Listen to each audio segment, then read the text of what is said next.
Okay, I'm gonna level with you guys. There's a non-0% chance that this review might be a little bit biased. Superman is one of my favorite superheroes, and not only that, but he's just one of my favorite characters, period. Right up there with Mario and, I don't know, Godzilla. But I wanted to analyze this film very critically because, well, I do have a lot of thoughts about it. A lot of very conflicting thoughts. This is an important movie for me. I mean, I do think we're at a sort of Superman renaissance, how do you more and more people are realizing that he's the GOAT and he's not a boring ass super powerful alien that has no feelings, because really what makes him great is that he's the hero that feels the most. I'll get to that later though. I think the movie actually starts incredibly strong. I was immediately hooked. Right from the beginning I was just thinking like, this is awesome, this movie's awesome, I love Superman, oh my god. It's well directed and the soundtrack is absolutely perfect. The music alone brought me to the edge of tears. It has some slower moments sprinkled here and there that frankly I appreciate a lot. Moments that are just there to show how Clark is feeling, what he's thinking about the situation he's in. It's incredibly well written, and it usually didn't take long for me to legitimately feel things about it. And these are absolutely this movie's heights. Again, I'll elaborate on that later. The film does get kinda messy, especially during the second act. A large chunk of it is dedicated to Superman escaping this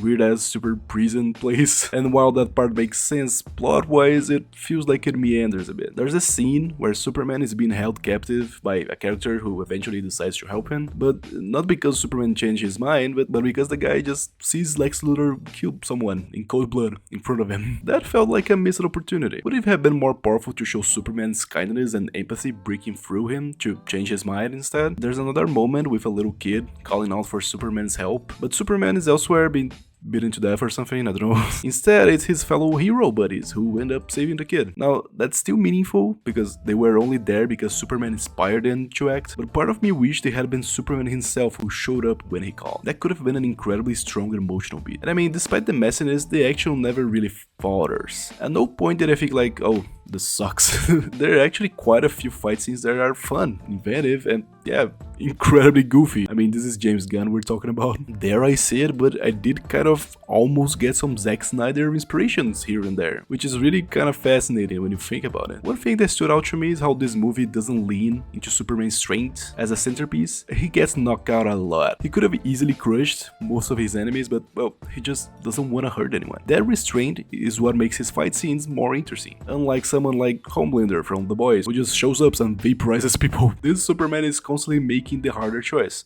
to hold back, to be merciful. The supporting heroes are fun too. The GOAT, Nathan Fillion, absolutely brings it home again. Mr. Terrific is a fun presence, and Hawkgirl kills people. What the hell, dude? You're supposed to be Superman's friend. But I like the dynamic they bring. These are heroes who are used to acting without letting emotion or morals get in the way. But Superman changes that. He doesn't just inspire civilians, he inspires other heroes to do better. Except maybe Hawkgirl. Like, I think most of the characters here are actually really strong and well written. I only find myself having a problem with the situations that they're put into. Like, why is Lois Lane driving her buddies on a spaceship out of nowhere for no reason?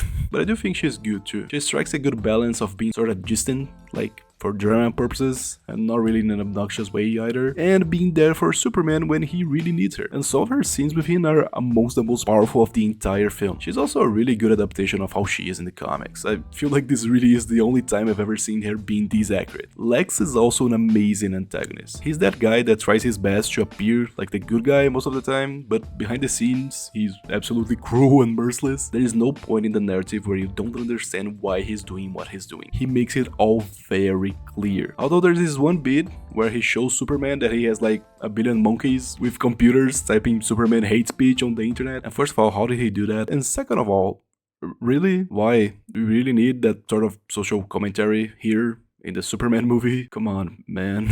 The world building is also so weird, but like not really in a bad way. Like a bunch of in-universe things are established right away. Literally the first line of the film is that super people have been around for centuries. There's the Green Lantern Corps just sort of casually being mentioned, space travel, other planets with like people and populations and stuff. It's all really brought home by the fact that people will look at a city destroying threat and just take selfies and record it, because everyone's just used to it at this point. And that's not necessarily bad. I mean, it works to show how big this universe is, that there's characters to meet and stories taking place. It gets you excited to see what else will come. But I do think it can be a bit overwhelming for the first movie of a cinematic universe. Like, I get it. We've seen so many superhero movies at this point, we know what this is about. We don't really need to ease our way into the weirder aspects of this, but still, it can be a bit much to process. But with some of the messiness of the narrative, beyond whatever criticism I may have here, the real heart of the movie is Superman himself. Superman works. Literally everything about him clicks for me. He's portrayed as an incredibly good person, someone who values life above all else. And what's beautiful is that he's not perfect, but his kindness sits at the core of who he is, and that's never compromised. In one scene, Lois criticizes him for thinking that everyone he meets is amazing, and he's just like,